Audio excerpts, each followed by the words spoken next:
दोस्तों, इस वीडियो में हम बात करेंगे कि डॉक्टर अंबेडकर को ही संविधान का जनक क्यों कहा जाता है। जानने के लिए वीडियो में लास्ट तक बने रहिए।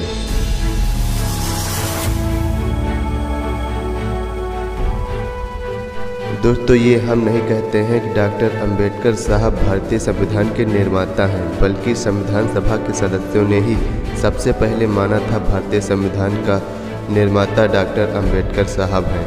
क्योंकि अंबेडकर साहब संविधान सभा में जितनी भी बातें कही गई थी, उनमें सबसे ज़्यादा डॉक्टर अंबेडकर साहब ने ही कही थी।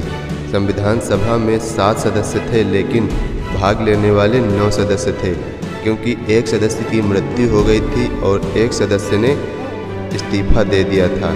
इसीलिए संविधान सभा में 7 सदस्य थे और भाग लेने वाले 9 सदस्य हुए थे। और संविधान पर 284 लोगों ने हस्ताक्षर किए थे, जिनमें से 250 सदस्यों ने संविधान सभा के भाषण में लगभग 1 लाख शब्द बोले थे और 6 सदस्यों ने भी लगभग 1 लाख से ज़्यादा शब्द बोले थे।